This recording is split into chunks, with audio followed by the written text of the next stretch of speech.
Gabi po mga kapanalig at magandang araw po sa inyo. Ang orasyon naman na ito ay nagagamit sa pampahina sa kaaway at pangtigal po. At maaari din po itong ikamatay ng inyong kaaway kapag ito yung inihip sa mukha. Dasalin ito ng 3 ulit at iihip sa mukha ng inyong kalaban. Kahit ito'y medyo malayo ay gagana pa rin ito. Wala na kayong ibang uusalin kundi ito lang. Ang kailangan lang po nito ay dasalin nyo po ito ng dasalin hanggang sa ito inyong mapagana at magiging karapat-dapat sa inyong sarili. Ngunit huwag ito gamitin sa masama sapagkat ito'y gumagana kahit sa mga taong walang kasalanan sa iyo at sa mga mabubuting tao. Paalala lang po, ang inyong maestro Ang ay nagbabahagi ng mga orasyon na galing din sa aking mga maestro.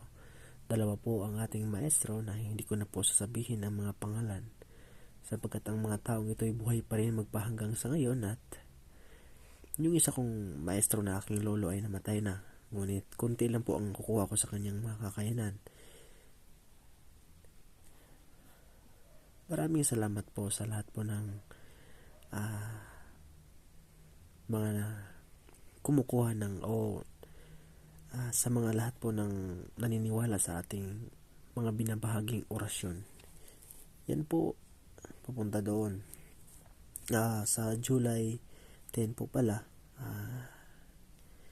pupunta po tayo ng Negros dahil meron po tayong gagamutin doon na nabarang daw. Tutulungan natin kahit malayo at mahal yung pamasahe. Nagbigay naman ng pamasahe yung magpapagamot. Round trip po yung mangyayari at magbabarko lang po tayo. Sana po ay maging mabuti ang ating biyahe. At magandang gabi at magandang araw sa aking mga kapanalig na sa lihim na karunungan. Sana po ay makatulong ito sa mga bagito sa larangan na ito, and good day sa inyong lahat.